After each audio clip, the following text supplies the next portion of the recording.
That was the day जब मैंने finally उससे आखिरी बार बात करी। और मैं इतना अंदर से भरा पड़ा था ना कि बस बोल गया कि आज से 23 साल पहले मेरी माँ ने मुझे पैदा किया था और आज 23 साल बाद तुषार मित्र खुद को एक दूसरा जन्म दे रहा है। अब पूरी दुनिया जीत कर लाएंगे मगर तुम्हें कभी फिर नज़र नहीं आएंगे।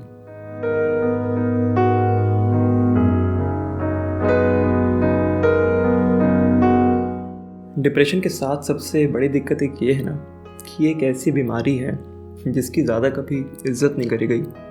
मुझे लगता है डिप्रेशन के चलते किसी के माथे से खून निकलता या कहीं जख्म नज़र आते तो शायद इसकी थोड़ी ज़्यादा इज्जत करी जाती। हमने घाव पर मरहम लगाना तो सीख लिया मगर अंदर के ज़ख्मों को ना कभी पहचान ही ना सके। हम जज्बातों को परखने में हमेशा से कच्चे रह गए। हमें बचपन से सिखा दिया गया कि रोना गलत है, बहादुर बनो, बी स्ट्रॉन्ग। लेकिन कभी किसी ने ये नहीं बताया कि जब अपनी दुनिया आंखों के सामने टूट रही हो तब बहादुर नहीं बनना होता है। जब आपके साथ कुछ बुरा होता है या जब आप कभी धोखा खाते हो तो आपके अंदर ना एक आग निकलती है। उस आग से ना या तो आप खुद को झुलसा सकते हो या ऐसा काम करके ज़माने में आग लगा सकते हो। यूँ समझो कि कोयला अब तो जल चुका है, अब या आप उसको तराश कर उससे हीरा बनाते हो या उसका राख बनता है। दोनों चीज़ें अगेन आपके हाथ में है। और पता है, देवदास ना सिर्फ फिल्मों में अच्छा लगता है, असली मज़ा ना सत्तू बनने में आता है। अपने मिले दर्द से खुद को तबाह कर लेना बहुत आसान है मगर अपने उसी दर्द से खुद को वापस से खड़ा करना, वापस से खुद को बनाना, वो सबसे मुश्किल काम है।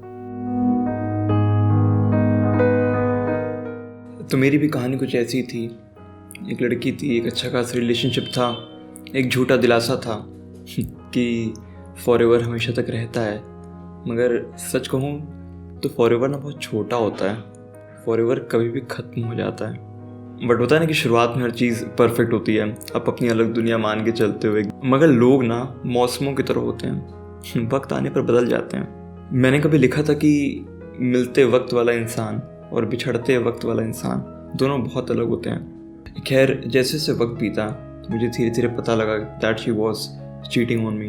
वो डबल डेट कर रही थी मेरे पीछे। और लॉन्ग डिस्टेंस का सबसे बड़ा नुकसान ये है कि आपको एक्चुअली पता नहीं चलता है कि कौन शख्स असल में क्या कर रहा है। तो वो सब लाइक ऐसी बातें हैं, वो ऐसा फेस था जिसके बारे में मुझे बात करना ही बहुत अजीब लगता है। कुछ सच इतने कड़वे होते हैं कि आप हर वक्त अपना मुंह फेरते रहते हो उससे।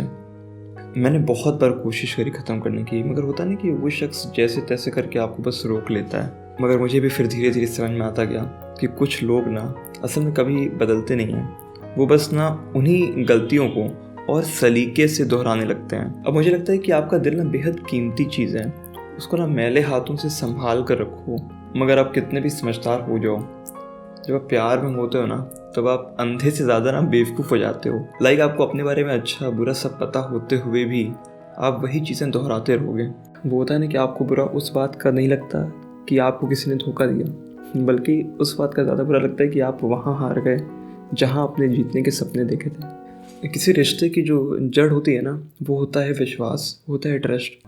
और जब वो विश्वास टूटता है ना तो रिश्ता ख़त्म हो जाता है। और होता नहीं कि आप किस हद तक और कितना किसी इंसान को माफ़ कर सकते हो। हर चीज़ की एक लिमिट होती है। अल्टीमेटली मुझे पता चल गया था कि that relationship was turning very toxic for me और मुझे उससे निकलना था। कई बार आपको पता होता है कि कोई चीज़ आपके लिए बहुत बुरी है मगर फिर भी वो छूटती ही नहीं है। कई बार इंसान ना आदतों की तरह हो जाते हैं, एकदम छूटते ही नहीं हैं। आपको ना एक फ्रॉग थ्योरी समझाता हूँ। किसी मेंढक को अगर आप खौलते हुए पानी में डाल दोगे ना तो वो तुरंत छलांग मार के बाहर निकल आएगा।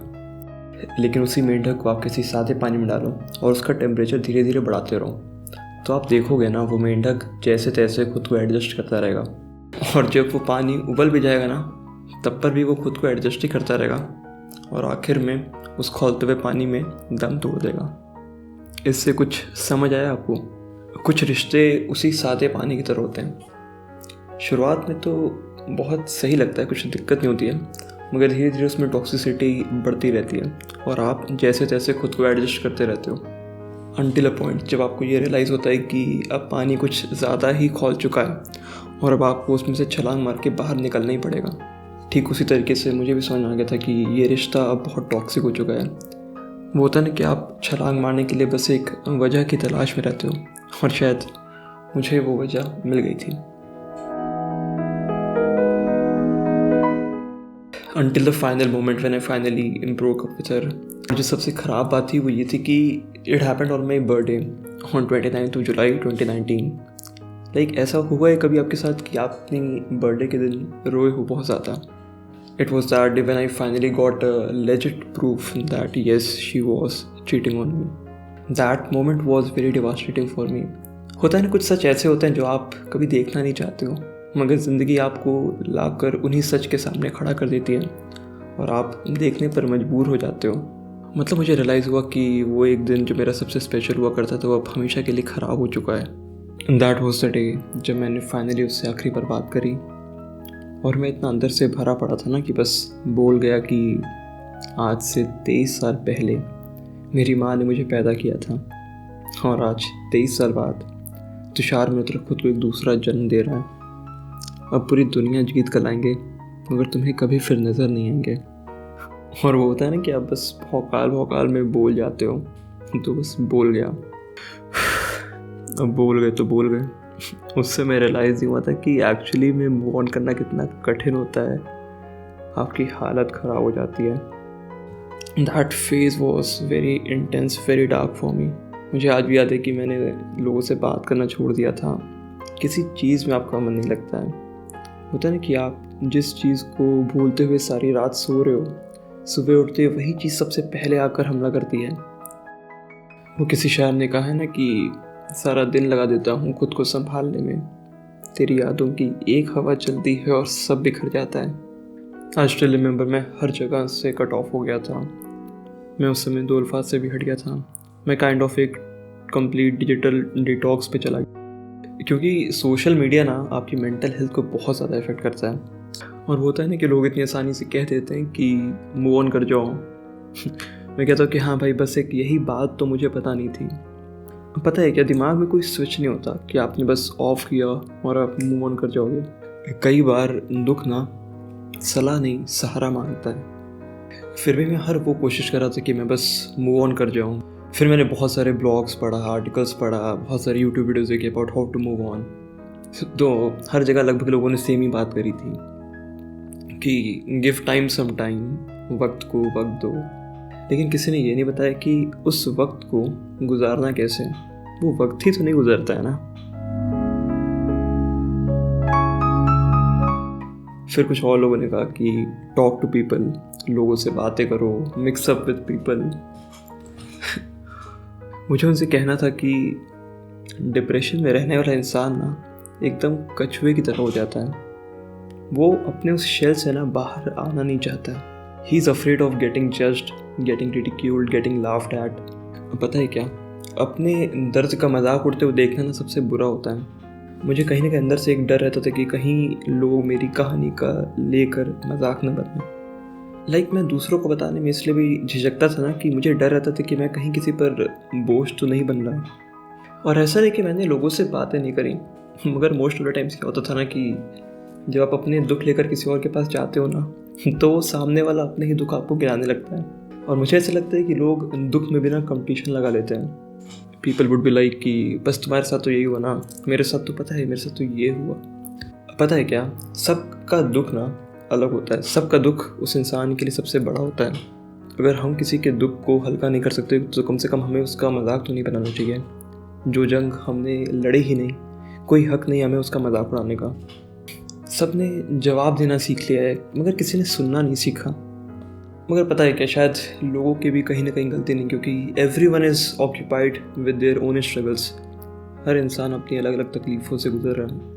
इसलिए मुझे समझ में आ गया था कि मुझे जो भी करना है सब खुद को करना है। आपको एक वक्त के बाद समझ में आ जाए कि आपकी जो जंग होती है ना, वो आपको अकेले लड़नी पड़ती है। आपको ही अकेले खुद के साथ आखिर तक खड़े रहना पड़ता है। फिर तब मुझे समझ में आया कि इम्पोर्टेंस ऑफ सेल्फ लव, कि आपको कभी कभी खुद से मोहब्बत करना सीखना पड़ेगा। मैं भी शायद कुछ लोगों के लिए इसलिए इस हद तक गिर गया क्योंकि मैंने खुद की कदर नहीं करी थी होता है ना कि तितली को अपनी खूबसूरती का अंदाज़ा नहीं होता है, इसीलिए वो किसी भी अरे गहरे के हाथ में आ जाती है। तो अपनी खूबसूरती को ना समझो, और शायद मुझे लगता है कि आपको एक धक्का लगना ना बेहद ज़रूरी है।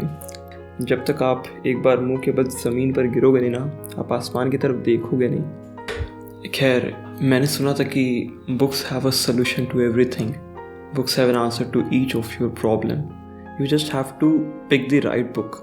That was my first awakening phase, that was the first time जब मुझे रीडिंग का इतना इम्पोर्टेंस पता चला। उसी के बाद से मेरी लाइफ का लर्निंग कर्व एक स्टार्ट हुआ। उस मूव ऑन करने के फेज़ में जो पहली किताब मैंने पढ़ी थी, that was who move my cheese by Spencer Johnson.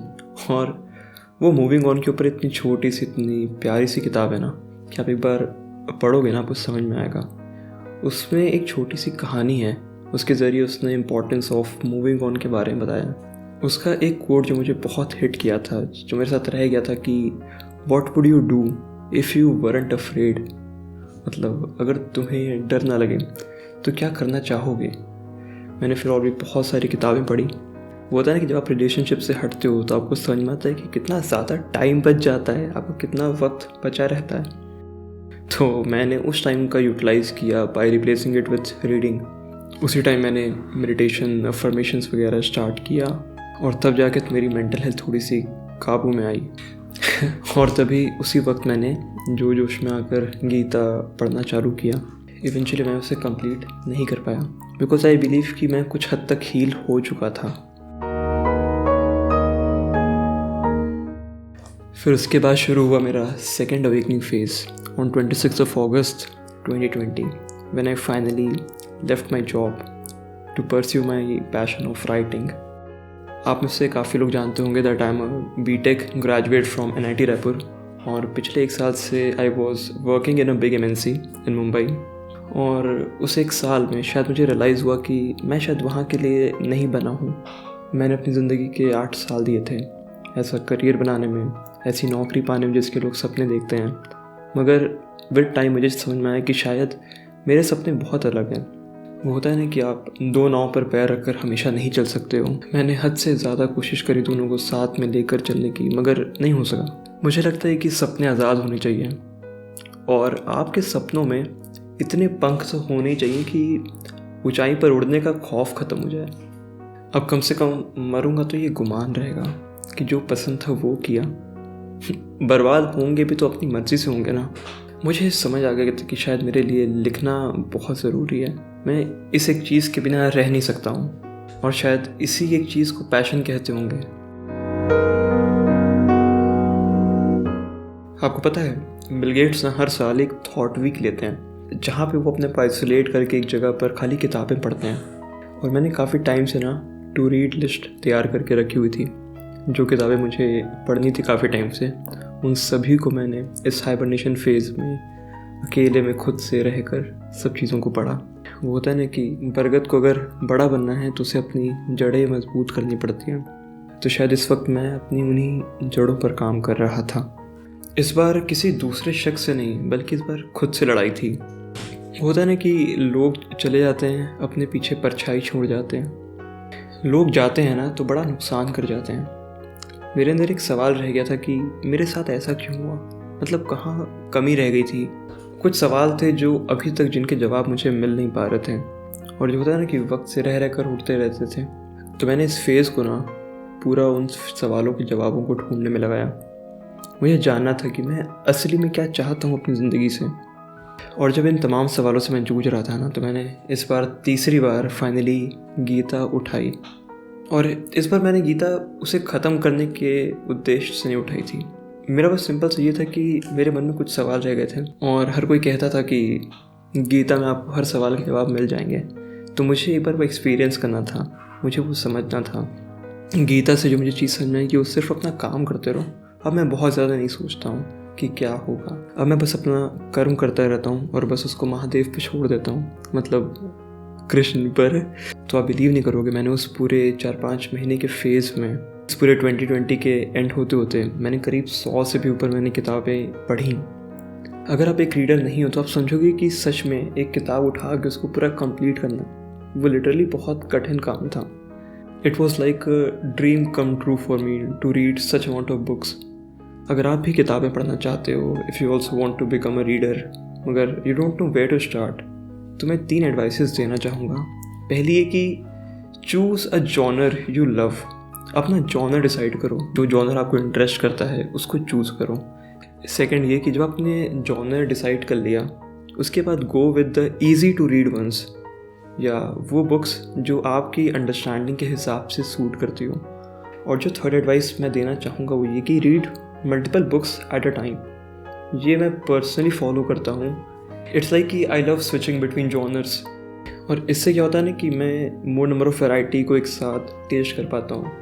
और फाइनली मैंने अपनी इस पूरी रीडिंग जर्नी को और मेरी पर्सनल बुक रिकमेंडेशंस को रीड विद तुषार के नाम से अमेज़ॉन पर एक स्टोर फ्रंट बनाकर डाल दिया है। इसका लिंक आपको डिस्क्रिप्शन में मिल जाएगा, और वहाँ पर मैंने जितनी भी किताबें मैंने पढ़ी ना, उसको जॉनर के हिसाब से डिवाइड करके वहाँ पर मैंने डाल दिया है। Just open that link, just choose some books from the genre of your choice and add it into your cart, और बस just start reading।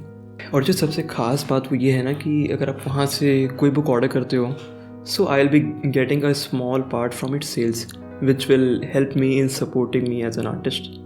So thanks a lot in advance if you do check out। तो ये video अभी यही ख़त्म नहीं होती है।